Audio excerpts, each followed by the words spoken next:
brought you by Silver Pumps and Motors. Top quality और consistent performance के लिए सिर्फ सिल्वर पंप्स नाम याद रखना. ఉత్తమ్ కుమార్ రెడ్డి నోరు విప్పితే అబద్ధాలు మాట్లాడుతున్నారన్నారు హరీష్ రావు. నా దృష్టిలో ఆయన ఉత్తమ్ కుమార్ రెడ్డి కాదు, అబద్ధాల రెడ్డి అన్నారు.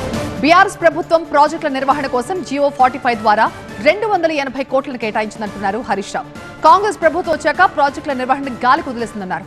కాంగ్రెస్ వచ్చాక పెద్దవాగు కొట్టుకుపోయింది, ఎస్ఎల్బీసీ కూలిపోయిందంటూ వ్యాఖ్యానించారు హరీష్ రావు.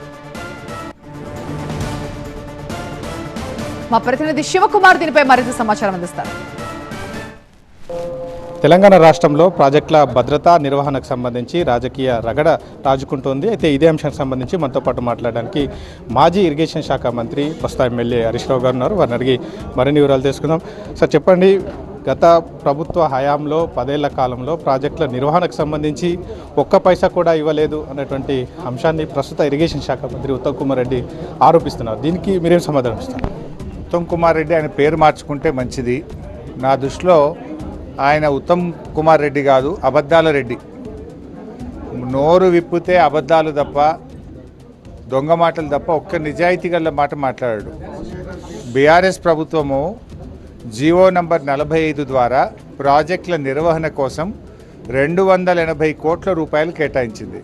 దానికి ప్రత్యేకంగా ఒక ఈఎన్సీని కూడా పెడుతూ రాష్ట్రంలో వర్షాకాలం ప్రారంభం కావడానికంటే ముందే ప్రతి సంవత్సరం కూడా వారికి శాంక్షన్ పవర్ కానీ ఫైనాన్షియల్ పవర్స్ కూడా ఇంజనీర్లకే ఇచ్చి ప్రభుత్వానికి సెక్రటరియట్కు ఫైల్ పంపితే ఆలస్యం అవుతుంది, మీరే నిర్ణయం తీసుకొని వెనువెంటనే యుద్ధ ప్రాతిపదికన ప్రాజెక్టులు నిర్వహించండి అని బీఆర్ఎస్ ప్రభుత్వం అధికారులకు అవకాశం ఇచ్చింది. జియో నంబర్ 45 ద్వారా ఈ రాష్ట్రంలో ప్రాజెక్టుల నిర్వహణకు 280 కోట్లు ఇచ్చాం. ఇది ప్రతి సంవత్సరం బడ్జెట్లో పెడతామని కూడా ఆనాడు ప్రభుత్వం నిర్ణయం తీసుకుంది.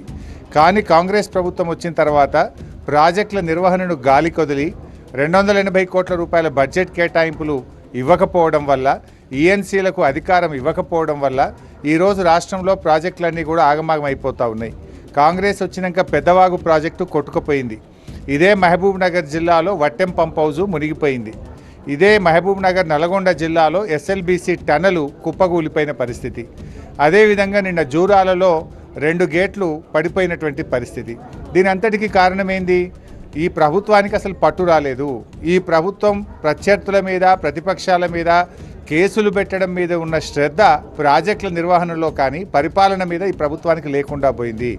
అయ్యా ఉత్తమ్ కుమార్ రెడ్డి గారు, ప్రతిరోజు ఏ జిల్లాకు పోయినా పాడిందే పాట పాసుబండ్ల బాటలాగా ఈ చిల్లర మాటలు మాని మీరు పాలన మీద దృష్టి పెట్టండి. నేను అడుగుతున్న మిస్టర్ ఉత్తమ్ కుమార్ రెడ్డి, మహబూబ్ నగర్ జిల్లాలో మీ 20 నెలలు అయింది మీ గవర్నమెంట్ వచ్చి, ఒక్క ఎకరానికి నీళ్ళు ఇచ్చావా? ఒక్క ప్రాజెక్ట్ అయినా పూర్తి చేసావా?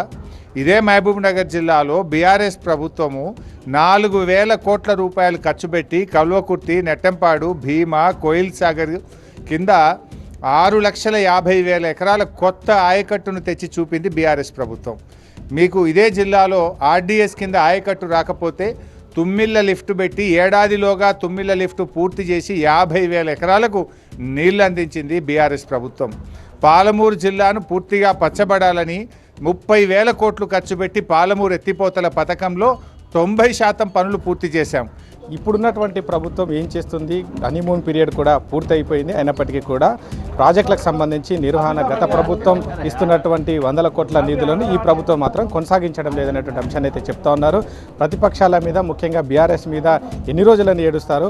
చేయవలసినటువంటి పనులు పూర్తి చేయాల్సినటువంటి అవకాశం ఉంది. అలాగే వీలంత ఎక్కువగా గతంలో హామీ ఇచ్చిన మేరకు ఈసారి కూడా సాగునీటికి ఎన్ని ఎకరాలకు నీరు అందిస్తారనే అంశానికి సంబంధించి అయితే ఖచ్చితంగా చెప్పాలని మాజీ మంత్రి హరీష్ రావు అయితే డిమాండ్ చేస్తున్నారు. కెమెరా పర్సన్ అంజితో, శివకుమార్, టీవీ 9 మహబూబ్నగర్ జిల్లా నుంచి.